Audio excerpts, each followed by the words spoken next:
Hey, what's going on, Podcast Nation? It's Jason Harris here. We're at NADA 2024. I found this guy.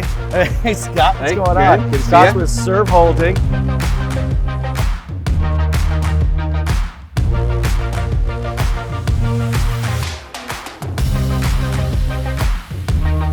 And Scott, I'm so glad that we ran into each other. Thanks. Good to see you as well. It's good to see you, man. Yeah. You know, so here's what we've been doing. I've been kind of picking out, I would say, some of the smartest and brightest people kind of floating around here, and we've been getting into some really cool conversations just about, like what should dealerships really be kind of focusing on right now? It's like, I mean, I always know we're always constantly saying like, hey, there's so much change going on. There's so much change going on. I felt like we've been saying that for like the last 5 years. At least, right? Back when I had hair. Yeah, probably when I had hair, But we're always in this constant era of change. Yeah. But I do think, though, even though we're always in a constant era of change, there are certain things that we should be focusing on. And I want to grab you and kind of get your thoughts and opinions. What should dealerships be focusing on right now for this year? Yeah, look, I think it's an interesting time, right? After COVID, it's been crazy. It's hard to know when you would say the last normal year had been in the industry, maybe 2019, but you're right that there's been this constant change, right? Yep. And there's a few things I think that we've got to have in mind as we're thinking about the industry. One is the consolidation, right? Seems like every year more and more dealers kind of get gobbled up and so forth, right? And another is, I think the relationship with the customer has changed. I think COVID created this change around the digital experience and so forth that we had to get. And then EVs, hot again, cold again. I don't know what next year is going to bring with EVs. I feel like everyone's going to split right down the middle when it comes to that. Look, I'm personally a fan. But that's okay. Not everybody is. Yeah, look, it doesn't matter what you think or I think. It's what the consumer wants, 100%. right? At the end of the day, it is a place in the marketplace, and it has some profound changes for us, right? Yes. The way cars get serviced and so forth. So as I look at it and say, I think we're entering into a season of challenge. Right? We got to be smart about the money that we spend. We got to keep spending, right? You can't make money unless you spend money. But we got to be smarter, right? Be smart spending, right? And you look around here, and there's a tremendous amount of people starting to use data in different ways. And I think the key is, how do we think about data and technology to change our business, right? Yes. And I think historically, to be real blunt, we've been really poor at it. No. You're 100% right. There's nothing wrong with saying that, right, Scott? Right? I mean, we have said for well over a decade the dealerships are sitting on a gold mine of data. Yep. But outside of that statement, it's never really been clearly defined. Right. And I feel like this is the era that we're in. What's going on, Billy? And that's kind of the era that we're in right now, right? Yep. Yeah. No. So I think the part of the problem has been, there's people who've come into this industry who understand tech, but don't understand dealers. Yes. And there's people who understand dealers, but don't understand tech. That's true. I think if I had to say, the thing that I'm looking for and excited about is finding more and more people in this room who are starting to bridge that gap, right? Who are starting to bridge and say, and what dealers have to be open for. I used to joke when I was at Reynolds about how, every dealer wanted to say, well, does your CRM follow my process? And so we were doing paving the proverbial cow path, right? Yeah, right. I like that. The other way I say it is that we were grafting a digital business onto an analog business. An analog business. Yeah, right? Yeah. There was that marriage. I don't think's really kind of been happening. It seems like there's been a courtship going on for some period of time. But even though I say that out loud, I'm seeing it more now. I think we're getting real close to kind of having that marriage. I think so. Again, maybe the AI stuff is a little bit inflated, and everyone needs to have a little bit. name. Come on, Scott. It's completely inflated. Right. But there is some truth beneath the surface of it. Even if it's not AI, it's data, it's analytics, it's machine learning, it's automation, yes.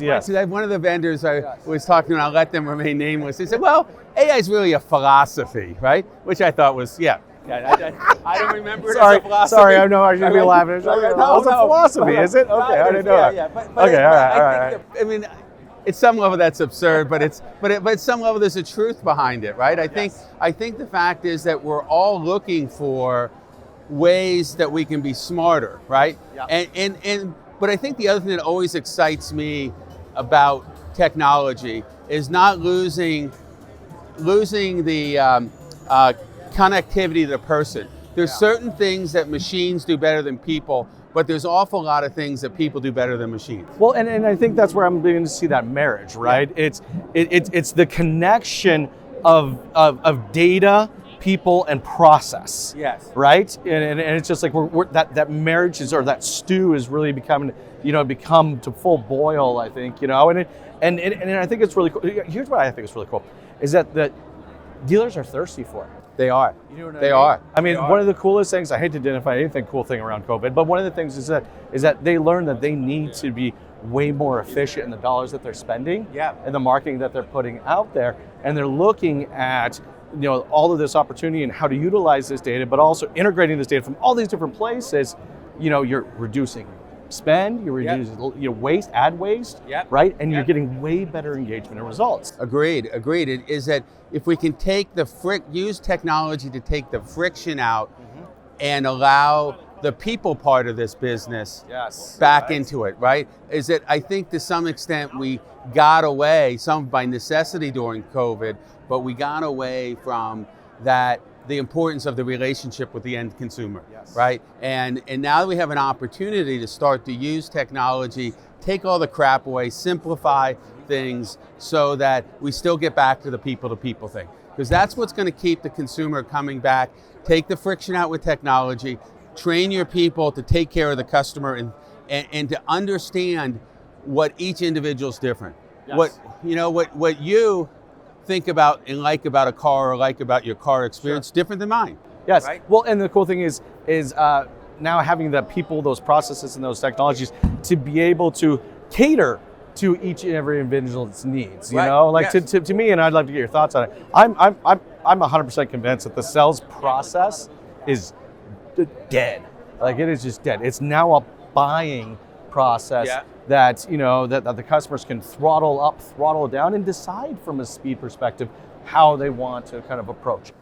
I agree, but it's not a one size fits all. Well, that's so true, and I think that's what we got to be focusing on right now. It's not one size fits all. I mean, you and I are just getting to know each other, but based upon a little conversation we've had here, you're more of a sociable and I'm an analytic, right? It was a perfect marriage. Right? So it's on your pocket or somewhere. But or on your orange shoes. Right? Yes. But it's important because the way you would sell a car or sell F&I or sell service to a social person is very different than the analytic. I want to see the data. I want to see the proof, right? You want to know what works for other people, right? Exactly. Right? And so now the great thing is with the data, we're starting to be able to understand those things about people up front. I can look at your click stream and the things that you're starting to do on the web and make inferences, not just about the car you want, but how you want to buy a car, how I should engage with you. And isn't that amazing how that enhances that experience? I mean, I think, I know some amazing operators out there, some very proactive people, and they've always been chasing how to just better the experience. And like, here it is, we now have these keys to the door. Right, and so you look and say, like, I used to live in Southern California, and a lot of the dealerships in Orange County, because you have those plethora of nationalities, right? Yep. So you had the Vietnamese sales team, the Korean one, the Spanish-speaking one, and so forth, right? And that's all cool because it's about speaking someone else's language, but even when the language is English, there's a different language, right? The language that I want to be spoken to and how I want to think about buying a car is very different than how you do, right? And so imagine in the world going forward where I can start looking at the click stream and I assign you the right salesperson because I know that your personalities will match, right? That's not far-fetched. It is possible today, right, to do that, right? So we just got to pay attention to those signals, right, and really think about put that customer in front of it. But it is about using technology to be more targeted in the communications that we have and to meet the customer where they are. That's, and that is a great way to end our segment because, and in fact, should be the title of our entire chat today is meeting the customer exactly where they are, right? Scott, hey man, this has been so much fun. Great I really appreciate it. Hey, everyone out there watching and listening, thank you so much. You guys have an amazing day. Great, thanks.